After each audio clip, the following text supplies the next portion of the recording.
ku izina rya Data n'irya Mwana n'irya Mutima Mweranda. Horana amahoro.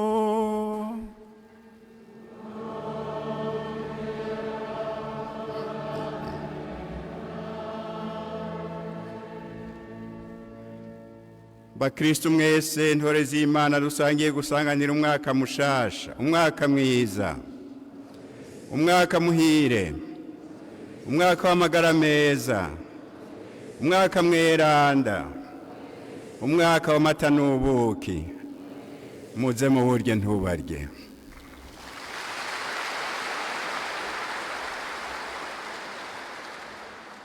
Bakunzi b'Imana mwese ndabakengurukiye ko mwashimye kuza gutangurira umwaka mu ngoro y'Imana muyipfukamiye turi kumwe n'umuvyeyi wacu Bikira Mariya we yatuvyariye jambo yigize umuntu. Mugashima kuza gutangurira ngaha umwaka mupfukamiye iyo Mana kugira ngo muyikengurukire ko yadushikanye kuri uyu munsi. Twongere kandi tuyisabe iduhezagirire umwaka iduhaye, uzutubere uw'amata n'ubuki, eka utubere umwaka mwiza mweranda, cane cane ko ari umwaka wa yubile Eklezia. Nk'uko muza kuvyumva mu ijambo ry'Imana, kugira ngo umwaka ube mwiza mweranda, utubere mwiza mweranda, Imana yasabye ba Musa na Aroni iti gende mumbwirire abantu baze barahezagirana bati Imana niguhezagire yongere ikuzigame, umukama nakwerekeze kw'inyonga ziwe akurabe ryiza akuzanira amahoro.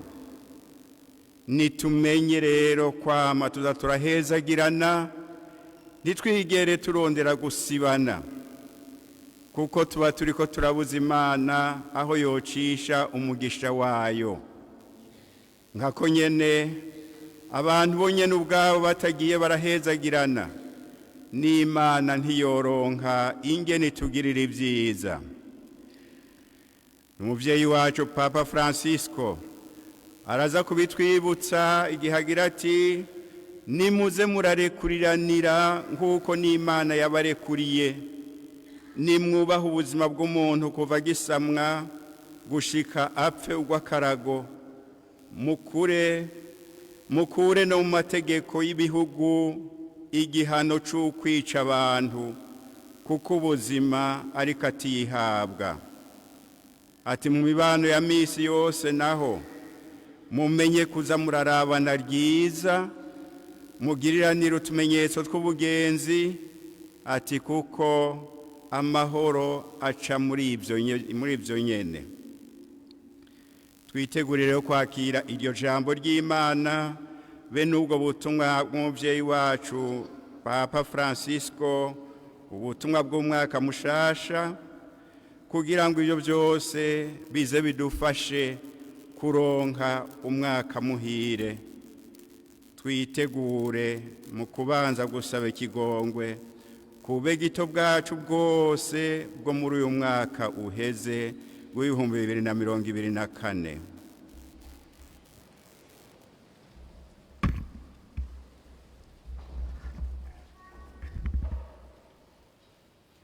Ndirega ku Mana mushobora byose, uko nacumuye cane mu vyiyumviro, mu mvugo, mu ngiro no mu kibaga ivyo ndategerezwa, niko nacumuye. Cumura mbizi, cumura n'ibigirankana. Ico gituma ntabaza Mariya muhimbazo yamye ari umubikira n'abamarayika n'aberanda bose, namwebwe bene wacu munsabire ku Mukama Imana yacu. Imana rugira byose nyene ikigongwe nitugirira ikigongwe, maze niyamara kuturekurira ibicumuro vyacu byose idutoranye ubuzima bwayo bw'amaho. Amen.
ninahazwe mw'ijoro.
dusabe.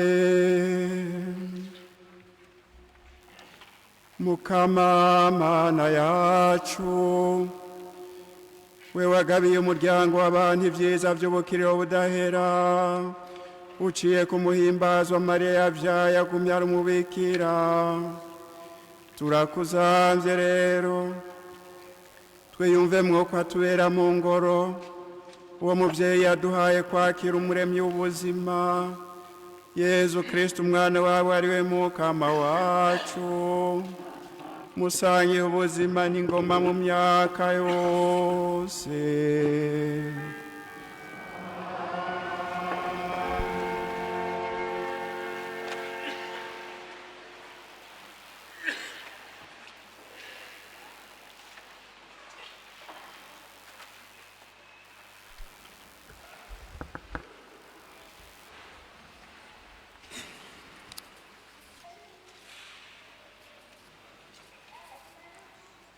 Ibyo dusoma mu gitabo c'amategeko. Imana yahamagaye Musa imubwira iti: barira Aroni n'abahungu biwuti, nguku uko muzohezagira abana b'Isirayeli. Imana niguhezagire yongere ikuzigame, umukama nakwerekeze ko inyonga ziwe akugirira ikigongwe. Umukama nakugarukire akurabe giza, akuzanira amahoro. Baranyitirira gutyo abana b'Isirayeli, nanje nzobahezagira. Iryo ni ijambo ry'Imana.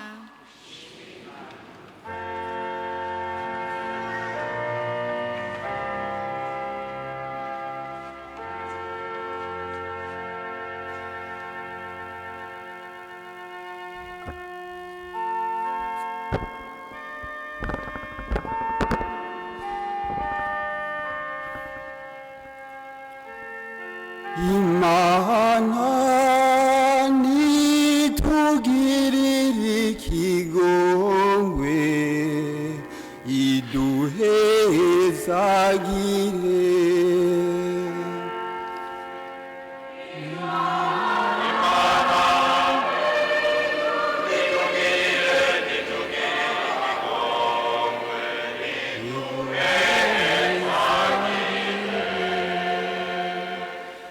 Nitamanzurira umuco w'amaso yayo kuri twebwe, kugira ngo inzira yawe imenyekane kw'isi, urukiza rwawe narwo rumenyekane mu makungu yose.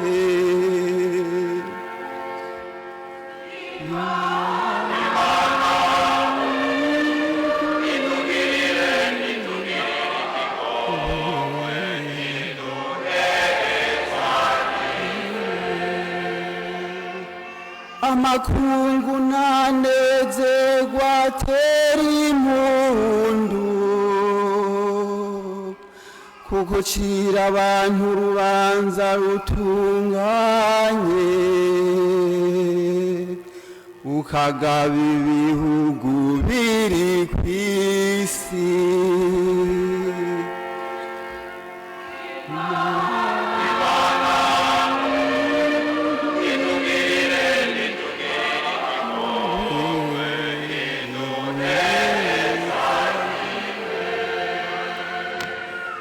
Ibihugu nibigukengurukire Mana, ibihugu nibigukengurukire byose hamwe. Imana niduhezagire, kandi isi yose yiva ikagera iyubahe.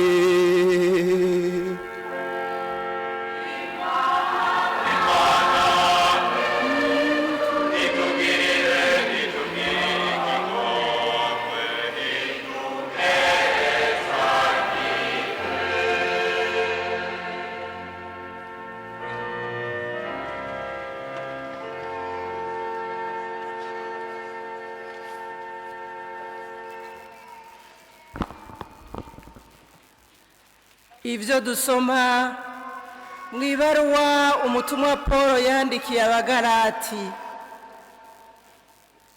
Ubutigu bugeze bw'uko byose biranguka, Imana yaturungikiye umwana wayo yibarutswe n'umugore, agendera ku ibwirizwa, kugira ngo acungure abagabwa n'ibwirizwa, yongera turonkera iteka ry'ukuba abana b'Imana. Mbere ikimenyesha ko muri abana b'Imana nuko yarungitse mu mishaha yacu mutima w'umwana wayo, atakamba ati: aba dawe. Nico gituma utakira umusuku, usigaye uri umwana, kandi kuri umwana urisamuragwa ku bw'Imana. Iryo ni ijambo ry'Imana.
Muhorano Mukama.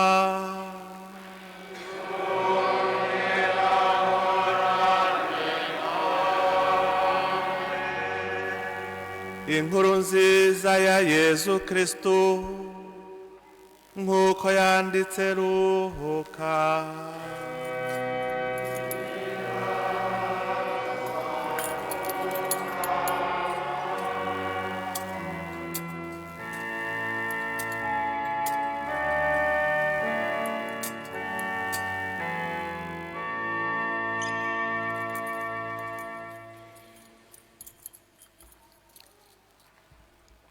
Muri ijya minsi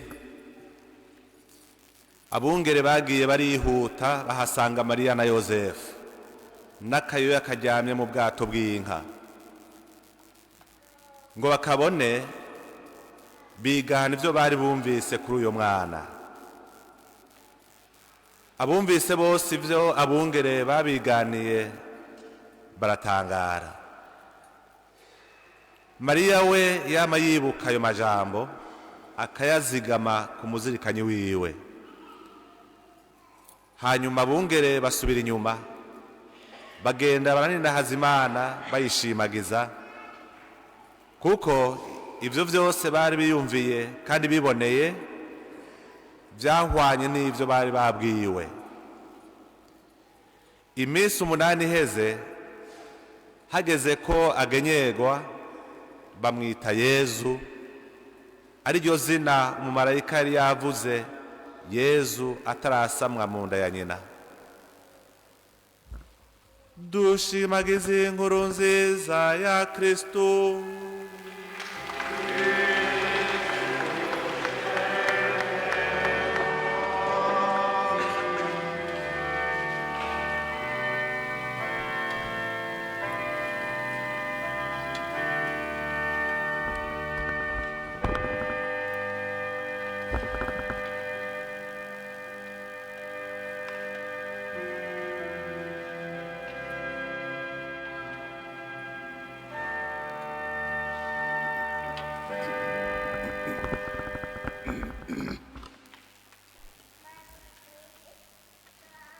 Ubutumwa bw'amahoro nyenubweranda Papa Francisco ashikirije ku nshuro ya 58 y'umunsi mpuzamakungu wo gusaba amahoro.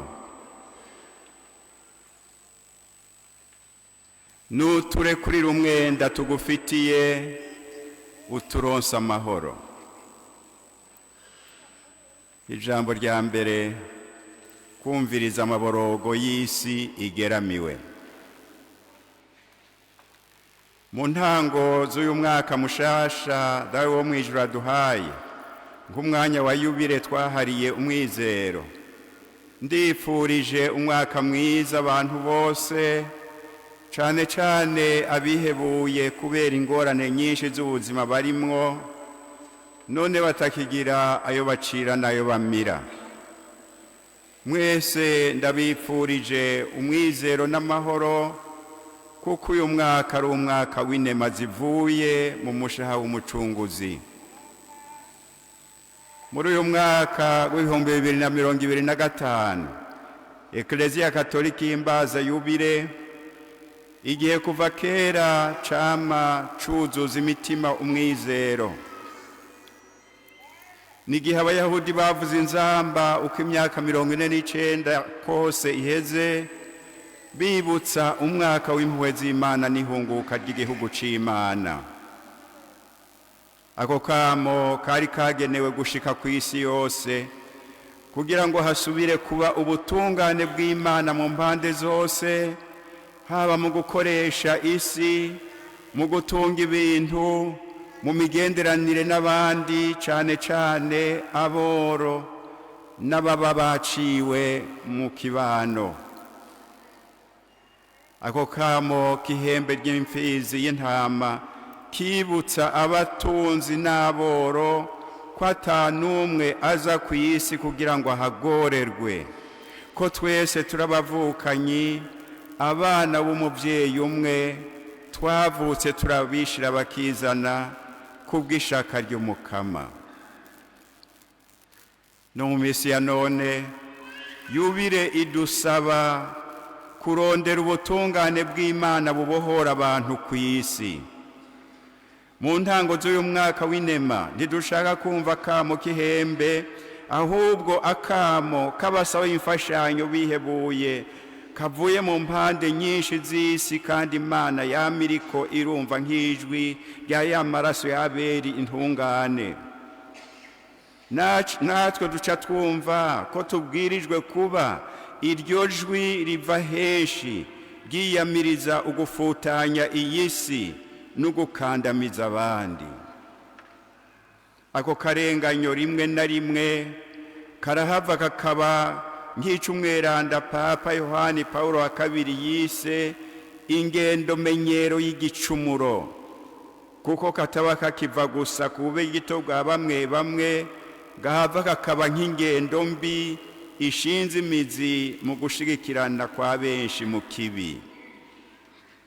Umwe wese arabwirijwe kumva ko ibyo gusambura iyi nzu rusangi bimuraba, uhereye ku bikorwa byose biruhira gukwega no gushigikira amatati asinzikaje iyi si.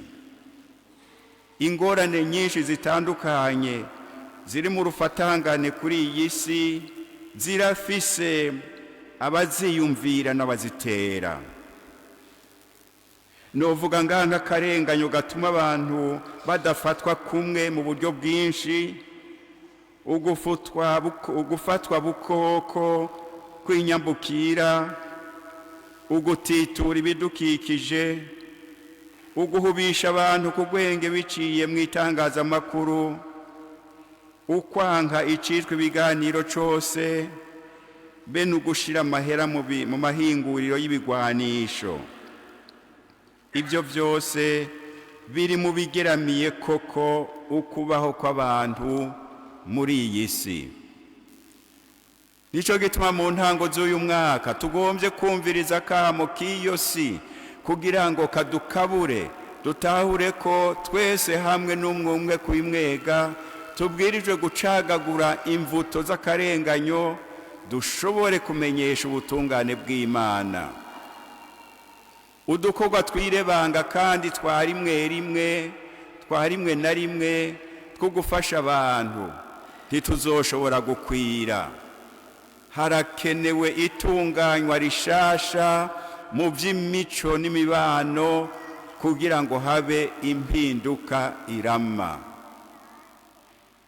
Ijambo rya kabiri, impinduka mu by'imico. Turafitaniye umwenda twese. Yubile idutumirira kubahuka guhindura ibintu kugira ngo duhangane n'ibihe turimo by'akarenganyo no kudafatwa kumwe kw'abantu, mu kwibuka ko ibintu byo ku isi bitagenewe gusa abo barabahirwe, ariko bigenewe bose.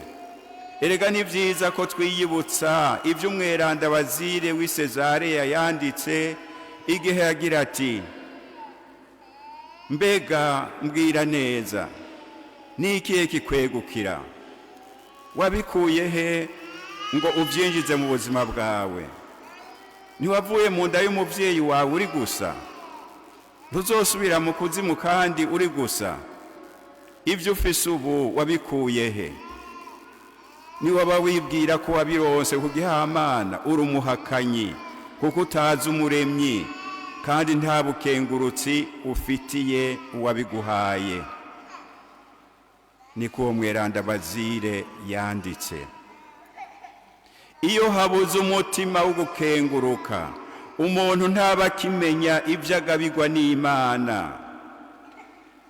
Ariko mu mpuhwe zayo, Imana ntiyigera iheba abantu bayicumurako. Irushirizaho nyabuna gushimangira ingabire y'ubuzima ikoresheje ikigongwe c'urukiza rwahawe bose muri Yezu Kristo. Nico gituma mu kutwigisha dawe wa twese, Yezu adutumirira gusaba tuti, nuduhebere umwenda wacu. Iyo umuntu atitayeho agahivu kamufatanya na Data, yibaza ko imigenderanire afitaniye n'abandi ishobora kugengwa na kagatima kuko akaruta kandi kakamira. Nguko no mu gihe ca Yezu abakire bakamisha amagorwa y'abantu aho nikora, niko no ku isi ya none isigaye imeze nk'ikigwati kimwe. Iyo ndinganizo mpuzamakungu yo gutunganya ibintu itisunze intumbero yo gufashanya no kuba magiriranire, ici vyara akarenganyo, kunyurwa n'ibiturire, bigata mu kaga ibihugu bikenye. Ingendo yo gukamisha ugufitiye ideni irerekana mu ncamake ingorane z'umwenda w'ubu uremereye ibihugu byinshi, cane cane byo mu bumanuko bw'isi. Sindambigwa no gusubiramwo k'umwenda wo hanze usigaye warabaye igikoresho cyo gucunga leta zimwe z'ibihugu bitunze n'amashirahamwe y'ubutunzi yigenga mwamwe bikorako mu kwihagira uko bishakiye amatungo kama y'ibihugu bikenye kugira ngo bikenure mu masoko yabo. Ikindi kibabaje nuko abantu benshi basanzwe baremerewe n'ingaruka mbi z'ayo madeni yo hanze babwirizwa kandi kwikorera umuzigo w'ideni ry'ibidukikije riterwa n'ibihugu bitunze. Ideni ryo hanze n'ideni ry'ibidukikije n'amabi masa, kuko bikomoka kuri iyo migenderanire y'akarenganyo iri hagati y'ibihugu bitunze n'ibikenye, bituma haba ideni ry'umurengera.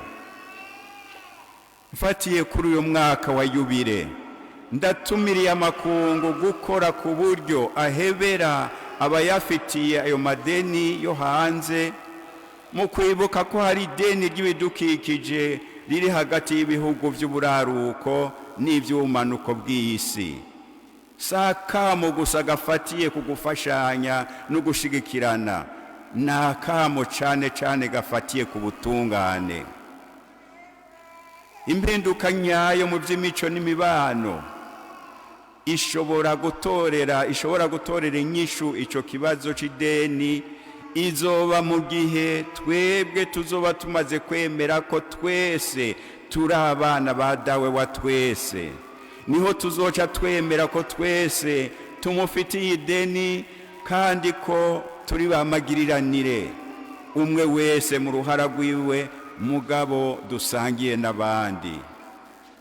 Niho tuzoca tujijuka tukabona ko umwe wese akeneye uwundi kandi ko dufitaniye amadeni hagati yacu.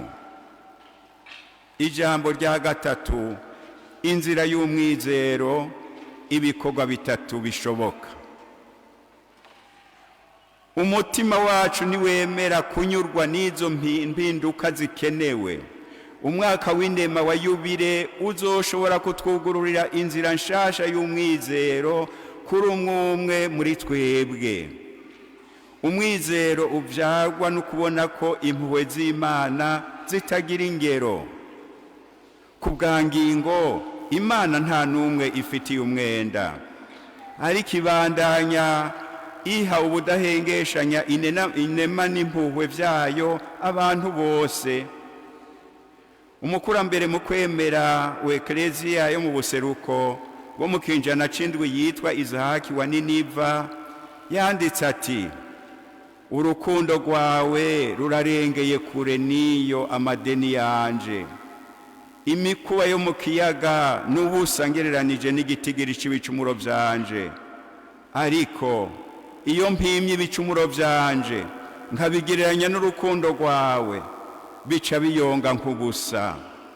Imana ntigira ingere ku yindi kuko ibica umuntu, ahubwo ku buryo buturengeye yuzuye impuhwe kubera rwa rukundo rutagira ingero yadukunze. Mugabo kandi ibandanya yumviriza amaborogo y'aboro n'ay'isi. Nico gituma naho gusa umuntu yofata akanya mu ntango z'uyu mwaka agakubitiza agatima ku buntu bw'uko iguma itugirira ikigongwe ku bicumuro vyacu, ikaturekurira umwenda wose, imitima yacu yoca yuzura umwizero n'amahoro. Nico gituma Yezu muri ca gisabisho ca Dawe wa twese avuga ikintu gihambaye cane amaze gusaba Data ko yoturekurira umwenda wacu. Agira ati: nk'uko natwe turekurira abadufitiye umwenda. Kugira ngo duhebere abandi umwenda badufitiye kandi tubahe gutyo umwizero, nuko ubuzima bwacu buba bwuzuye uwo mwizero ukomoka ku mpuhwe z'Imana.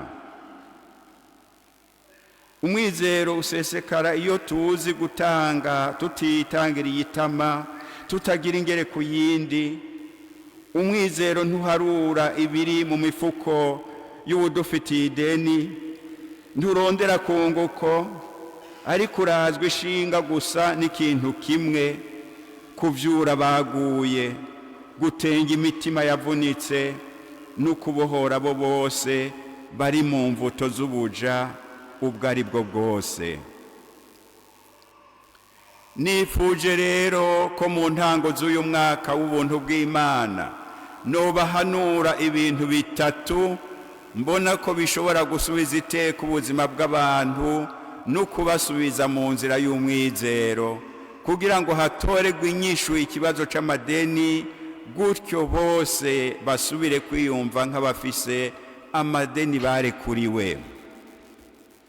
Nkundire ntangurire ku kamo katewe n'umweranda Papa Yohani Paulo wa kabiri mu gihe ca yubile y'Ekleziya yo mu 2000. Yasavye ko ho kwiyumvirwa igabanywa riboneka canke mbere ugufuta rwose ideni ibihugu bitunze bifitiwe, riremereye kazoza k'ibihugu vyinshi. Mu kwibuka ko ivyo bihugu bitunze navyo nyene bifitiye ibindi ideni vy'ibidukikije.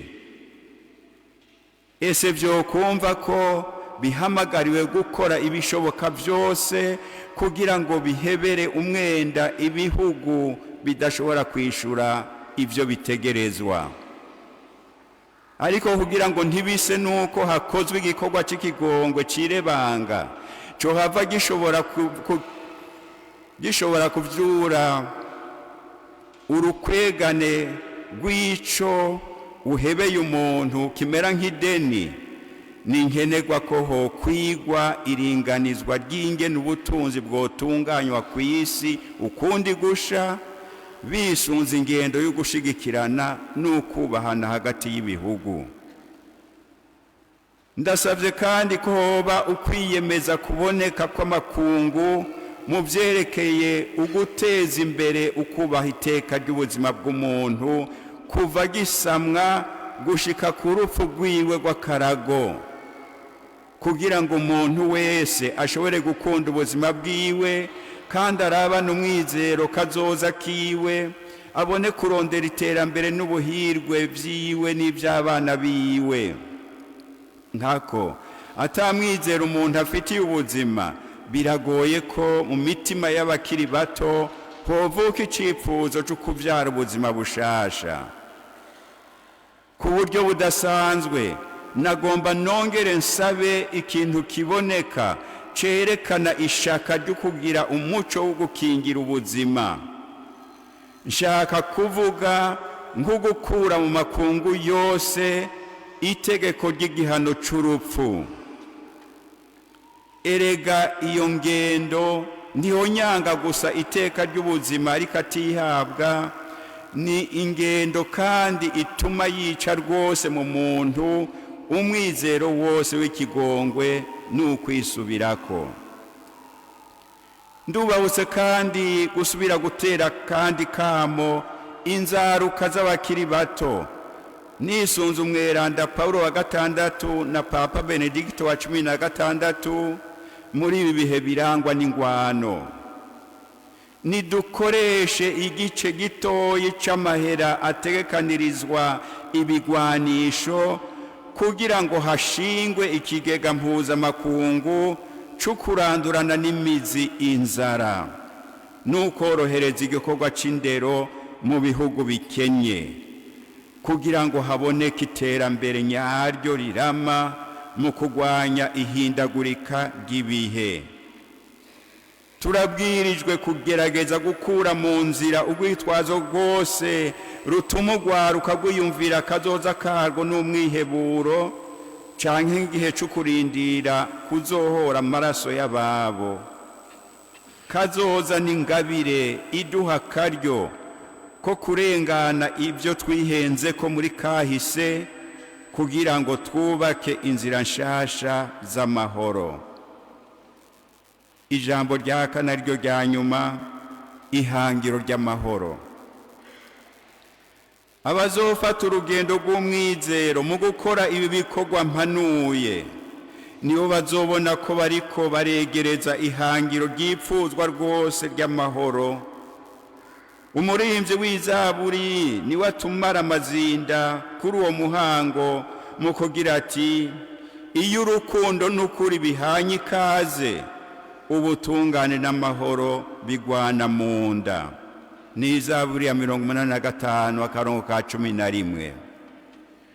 Igihe cyose nemeye gushira hasi ikigwanisho cico ninjiza, nkugururira inzira y'umwizero umuvukanyi, mba nterereye mu kugarukana ubutungane bw'Imana ku isi, kandi nja ntambuka ngana amahoro ndi kumwe n'uwo muntu. Nguko yabivuze umweranda Yohani wa 23, amahoro y'ukuri nta handi ashobora gukomoka atari mu mutima w'uwiyambuye ibigwanisho vy'agahinda n'ubwoba bw'ingwano. Ese umwaka w'2025 woba umwaka w'aho amahoro atera imbere. Ayo mahoro y'ukuri kandi arama ntagarukira ku mpari zifatiye ku masezerano canke ku vy'abantu bemeranya ku meza y'ibiganiro. Niturondera amahoro y'ukuri, ay'Imana igabira umutima wiyambuye ibigwanisho, umutima udaharura ibinyega n'ibikwega, umutima utsinda ukwigungirako mu kwihutira kugenda guhura n'abandi, umutima udatinya kwemera ko ufitiye ideni Imana, gutyo ugaca ubanguka guhebera abandi amadeni abacinyiza.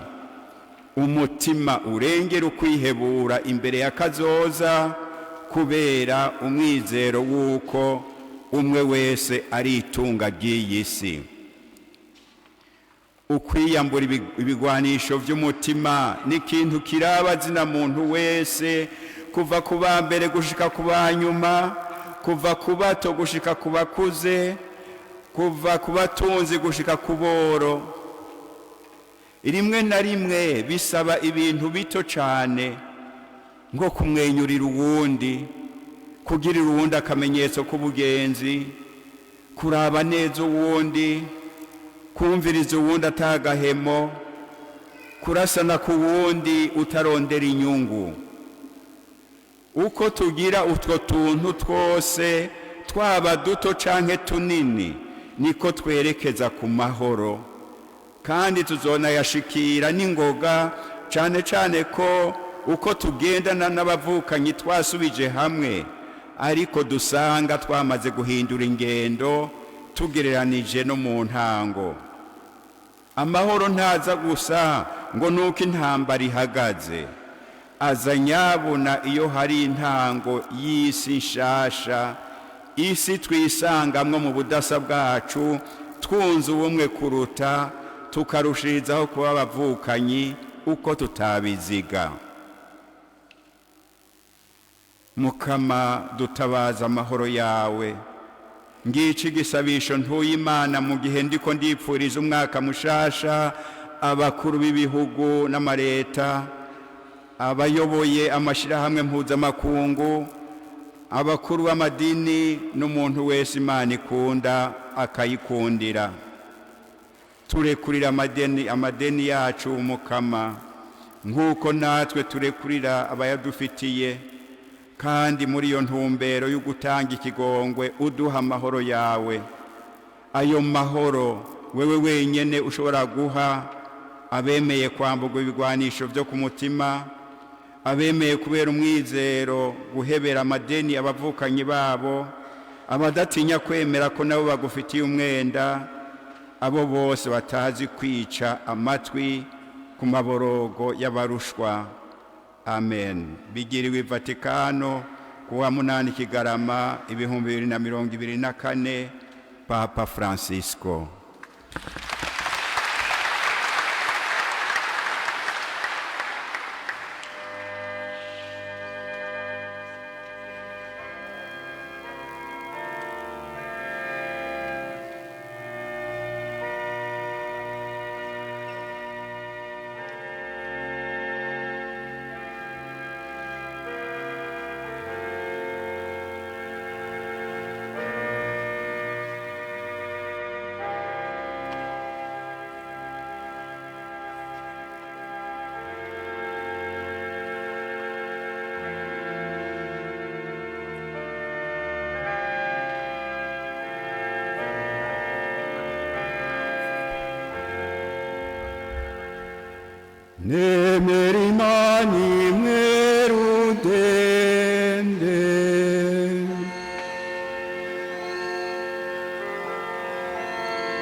bakunzi b'Imana, tubandanye dusaba mu gushira hamwe twese rutakambira umukama ngo atabaza abantu bose amahoro ku isi kandi azobaronsa ubuhigwe mu ijuru.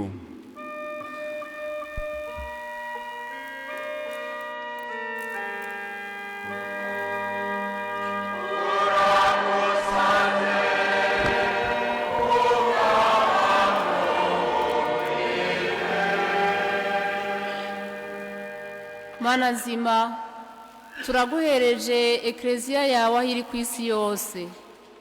Turagusavye ukomeza abo wayishinze bame bayoborwa na mutima wawe mweranda muri iryo banga, yama bahagarikiye abashoboze kukubera abungere beza. Twumvire Mukama.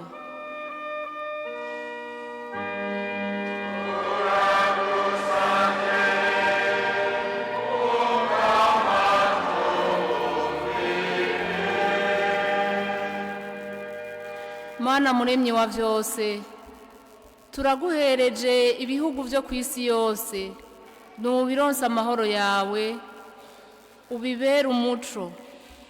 Turaguhereje igihugu cacu c'u Burundi, nuduhezagirira abakirongoye wama bahagarikiye, mutima wawe mweranda abari we yama babera umuhanuzi mu ngingo zose bafata. Twumvire Mukama.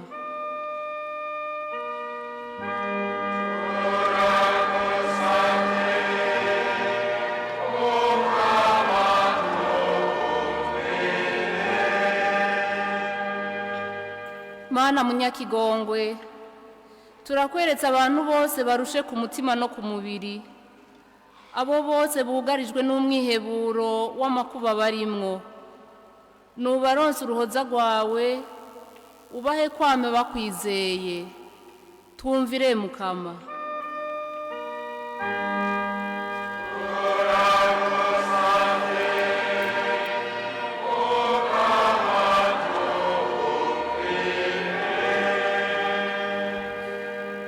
Dawe muvyeyi wacu, turagukengurukiye ku iteka waduteye ryo kurenguka mu ngoro yawe. Turagushimiye cyane ku vyiza vyinshi watugiriye muri uyu mwaka uheze. Turaguhereje kandi n'udutanguye, uramuduhagarikiye, utubere inkinzi itamenwa, tuze twame tuzigama kandi tugendera ijambo ryawe. Twumvire Mukama.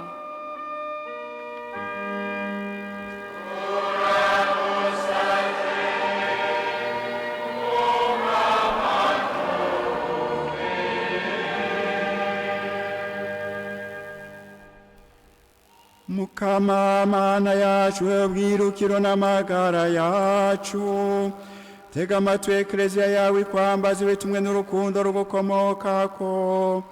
Turonse ivyo tugusaba turakwizigiye, tubisabishije Yezu Kristo Mukama wacu.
nimusabe umuryango w'Imana kugira ngo iri shikanwa ryanje ari ryo rwanyu rishimwe na Mana Data mushobora byose.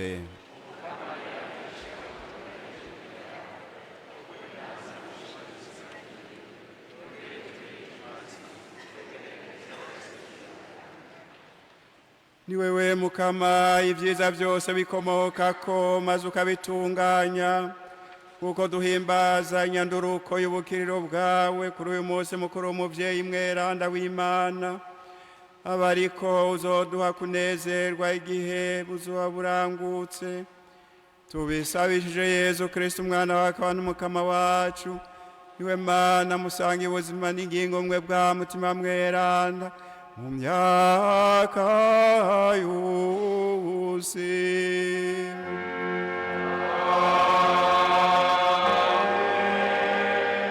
Orane Umukama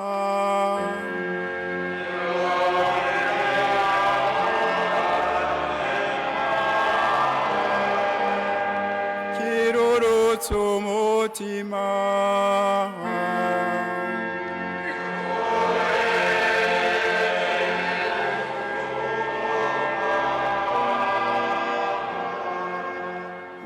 dushimira Umukama Imana yacu.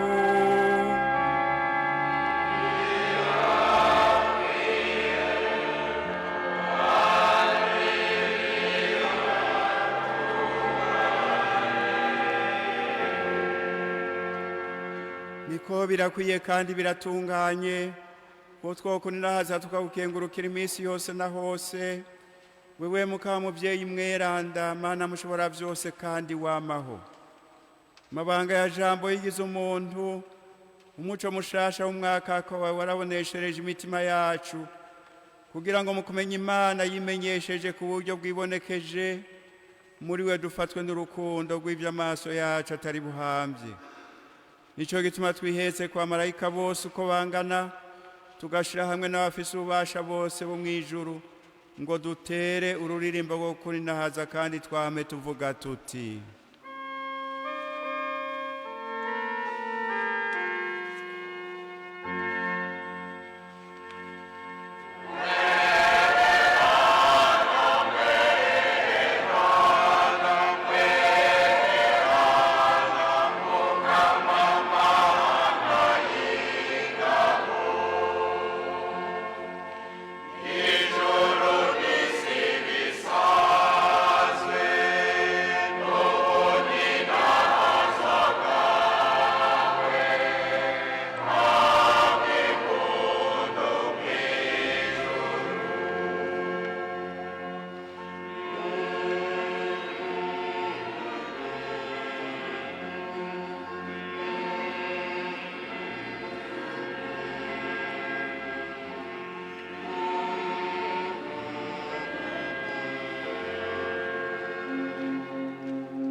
Mana nzima niwe bweranda nyabwo niwe bweranda bwose bukomokako nico gituma tugusavye ngo urungike mutima mweranda atagatifuza irishikanwa rihinduke ritubera umubiri n'amaraso ya Yezu Kristo Umukama wacu igihe bagira mufate agira ngo atangure kubabara uko avyishakiye yafashe umukate aragukengurukira arawumanyura awuhereza abigishwa biwe avuga ati akire murye mwese iki n'umubiri wanje uza gutangwa ku bwanyu.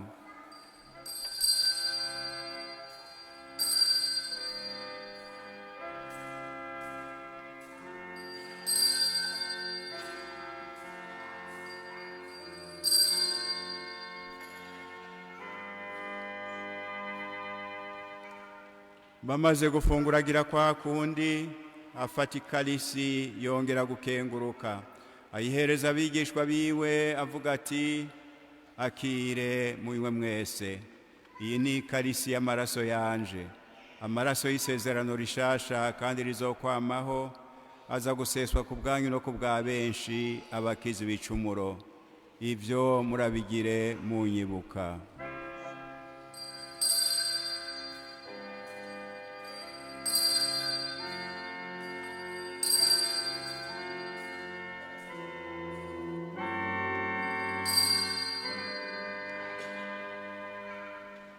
Bane b'Imana ibanga ry'ukwemera n'agatangaza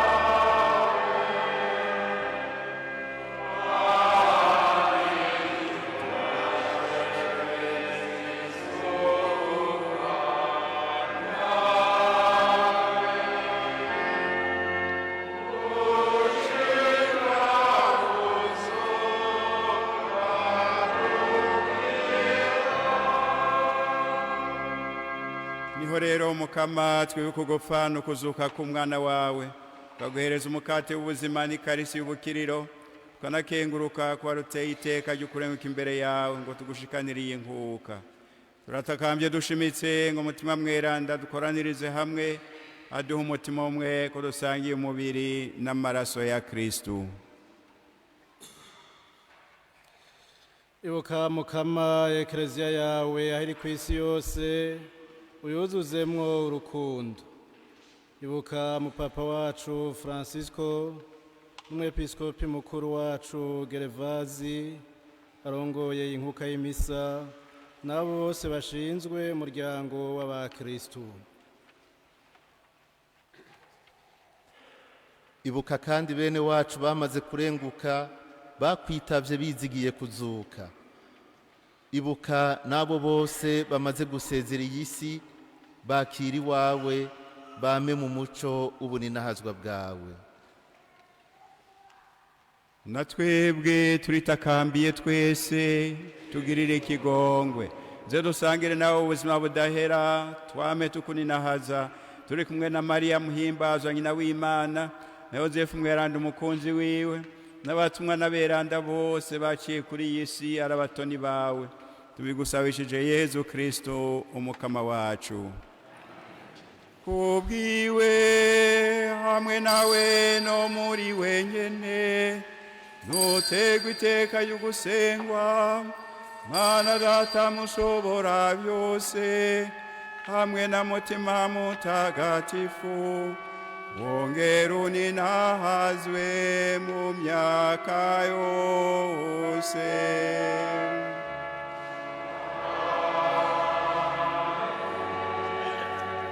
Dusabe ko twabyigishijwe n'umukama kandi akabidutegereza nitwubahuke dusenge tuti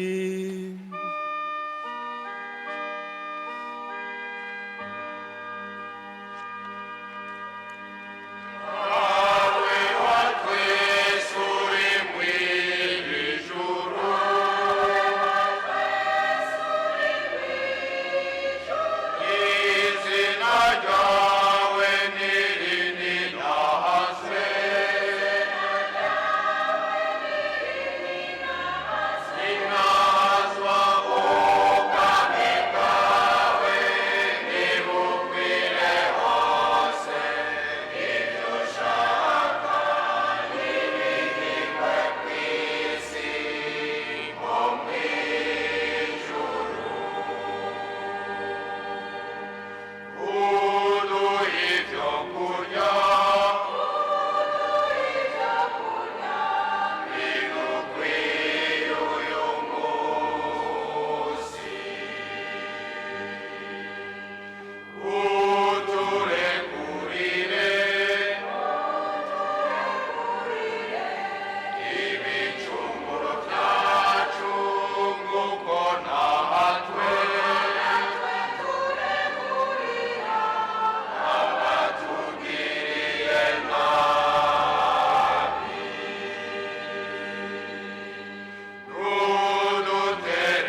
mukama turakuzamvye nudukiza akabi kose udutabaza amahoro muri iyi minsi turimwo maze utugirire impuhwe mudukingira igicumuro twame mwitekane ritagira inkomanzi turindiriye ubuhirwe bw'ijuru n'ihindukira ry'umucunguzi wacu Yezu Kristu.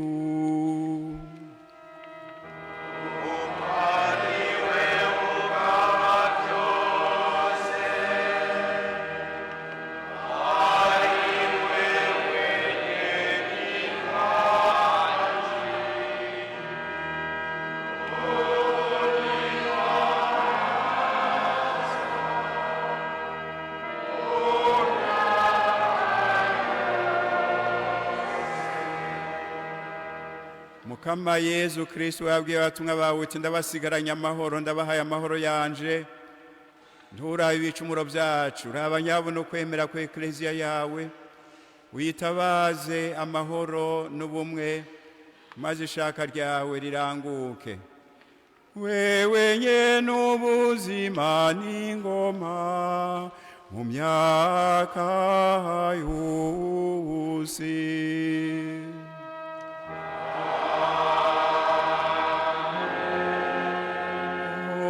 N'amahoro y'umukama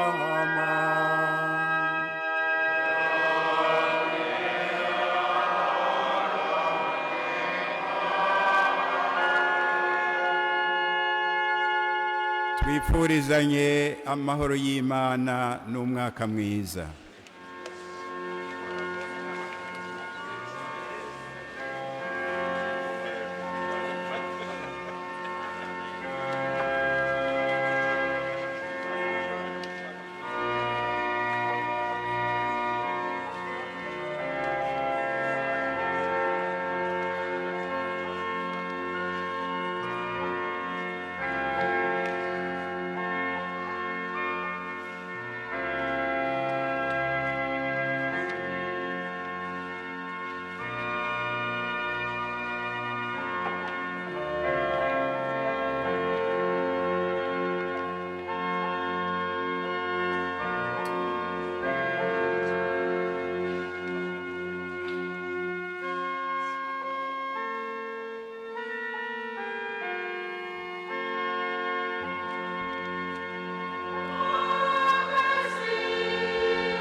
Barahiriwe abatumire b'Imana nguyu umwagazi w'Imana nguyu ukura abantu ibicumuro.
Igual no muda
Mokamani wewe tonenasa.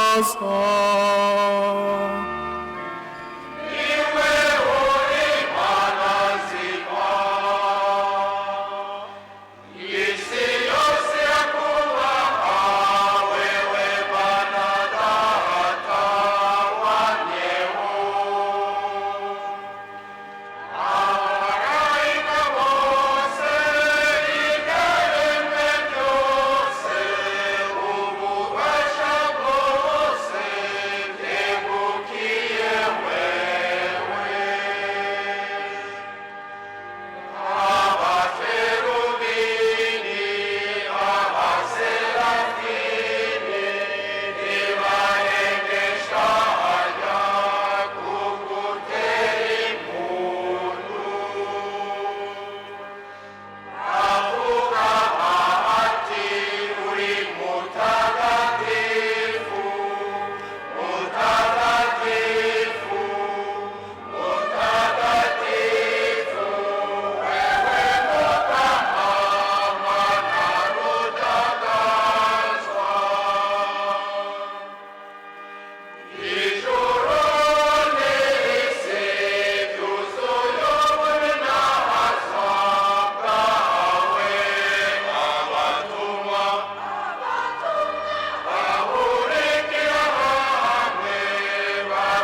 Mana Data, Mana Mwana, na Mana Mutima Mweranda.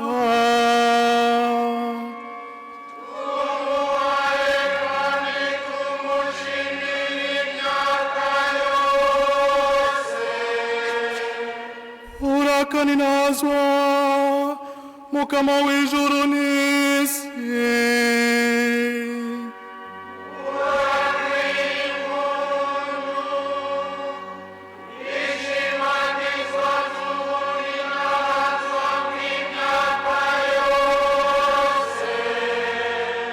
Mukama niwumvirize ico ndakuzamvye.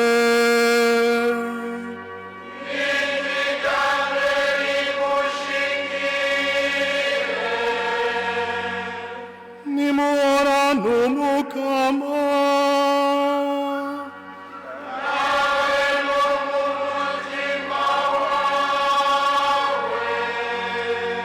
Dusabe. Mana nzima,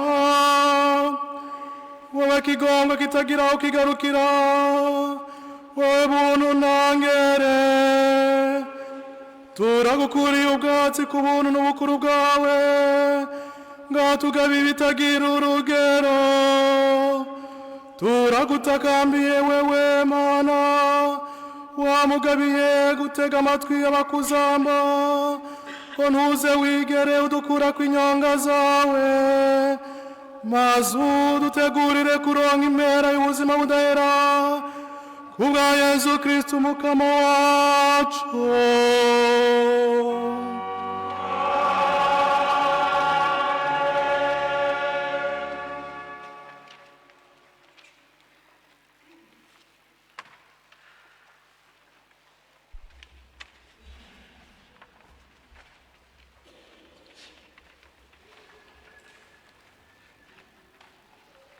Dusabe. Tumaze kwakira n'akanyamuneza amabanga y'ijuru, turagusabye Mukama, ngo aya mabanga tubere isoko ry'indakama ry'ubuzima bw'amaho, twebwe dushima gushemezanya guhimbazwa Bikira Mariya, tubisabishije Yesu Kristo Mukama wacu.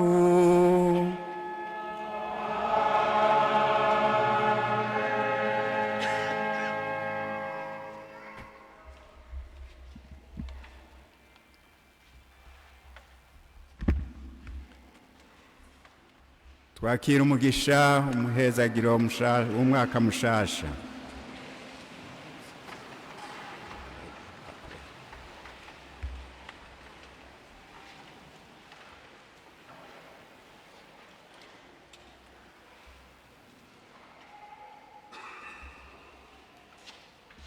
Ora n'amahoro.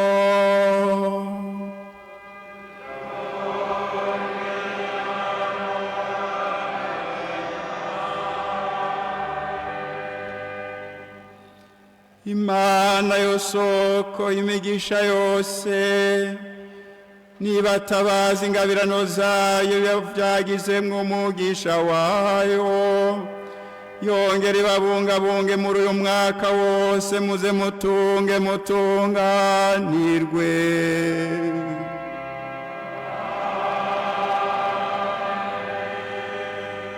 Nibazigamira ukwemera kw'intayegayega, ibahe ukwizigira kutadohoka, bene urukundo rudatezuka rushigikiwe n'umutima wo guhoza ko gushika gupfa.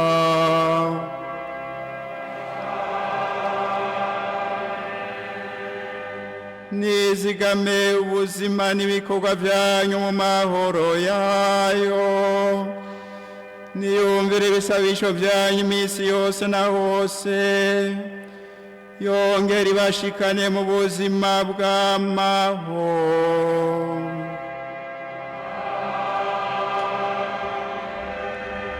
Maze iyo Mana mushobora byose, Data na Mwana na Mutima Mweranda nibahezagire.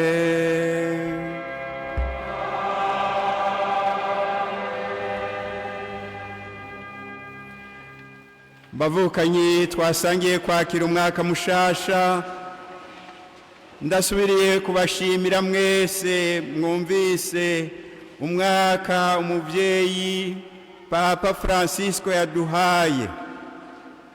Nguko mwavyumvise yishimikije ko yubira ari igihe kidufasha gusubira guhindukirira Imana, tuyisaba ko twosa nayo mu mutima wayo kugirira neza bose na byose. Mwame mwibuka ko hari ibintu bitatu yadusabye gukora kugira ngo uyu mwaka uze ube koko w'amahoro mazima kandi arama. Birya yavuze ku rwego mpuzamakungu, turabwirijwe kuvyiroresha kugira ngo natwe tube mu baterera mu gikorwa c'amahoro aho tubaye no ku isi yose. Yasavye ubwa mbere ko ibihugu rutura vyashize mu madeni ibihugu bitifise vyoraba ingene vyoheba ayo madeni, vyibutse ko na twebwe Imana yama iturekurira umwenda tuyigirira mu kuyicumurako, kandi ko navyo nyene ivyo bihugu bifitiye ibihugu bitifise ideni mu konona ibidukikije no mu kudutwara amatungo kama. Hano natwe duce tubona amadeni dufitaniye cane cane y'urukundo, turekuriranire, umwe wese yibuke umufitiye umwenda amurekurire ku mutima, nta mwamanira inzigo, gutyo aremurukwe ku mutima, kuko niho yoronka amahoro, niho kandi aheza agaha amahoro abandi. Yasavye ubwa kabiri ko twoba abantu bubaha bakubahiriza ubuzima kuva umuntu agisamwa gushika apfugwa akarago. Yashimitse ati naho umuntu yoba yakoze ikibi ntibamucira igihano cyo gupfa, kuko ubuzima rikatihabwa. N'amajambo ahambaye tubwirijwe kuza turiyibutsa, kuko na twebwe turakunze gucira ubugupfa abandi, uretse ko tubigirira mu mitima yacu ntibisohoke, ariko turakunze gucira abandi urupfu. Ati nimusigeho gucira abandi urupfu, kuko mushinzwe kubungabunga ubuzima, gutezanya imbere mwebwe nyene. Ahantu abantu batacubaha ubuzima basigaye baniga abana canke bageze mu zabukuru, nk'uko biri hamwe hamwe mu bihugu vyo kureyo ngaha, ntibashobora kubana mu mahoro. Yasavye ubwa gatatu ko aho gushira amahera mu migambi y'ibigwanisho n'ingwano, amahera boyashira nyabuna mw'isandugu yo gufasha kugwanya inzara ku isi be no mu vy'indero y'abana. Natwe kugira ngo uyu mwaka utubere uw'amahoro, niduce turaba ingene dukoresha uburyo dufise ubw'amahera canke ibindi uko angana kose, turabe niba koko tuyakoresha ngo abacu bakire, abana bamererwe neza, babone kazoza kabo. Niho twoba turiko turubaka igihugu n'isi y'amahoro arama. None rero muri uyu mwaka ndabifurije kuzoba abantu barushirizaho kubaha agateka k'ubuzima bw'umuntu, kuzoba abantu bakoresha neza uburyo baronka ngo abandi bakire bamererwe neza, kuzoba abantu bazi kurekurira abandi nk'uko Imana yama yaturekuriye. Noneho no mu Kirundi cacu turavuga ko intibagira itabana. Ariko imbere ya vyose muze muronke amagara meza y'umutima n'ay'umubiri mutunge mutunganirwe muze murye uyu mwaka ntuzubarye imana ibahezagire mwese kumwe n'abanyu bose.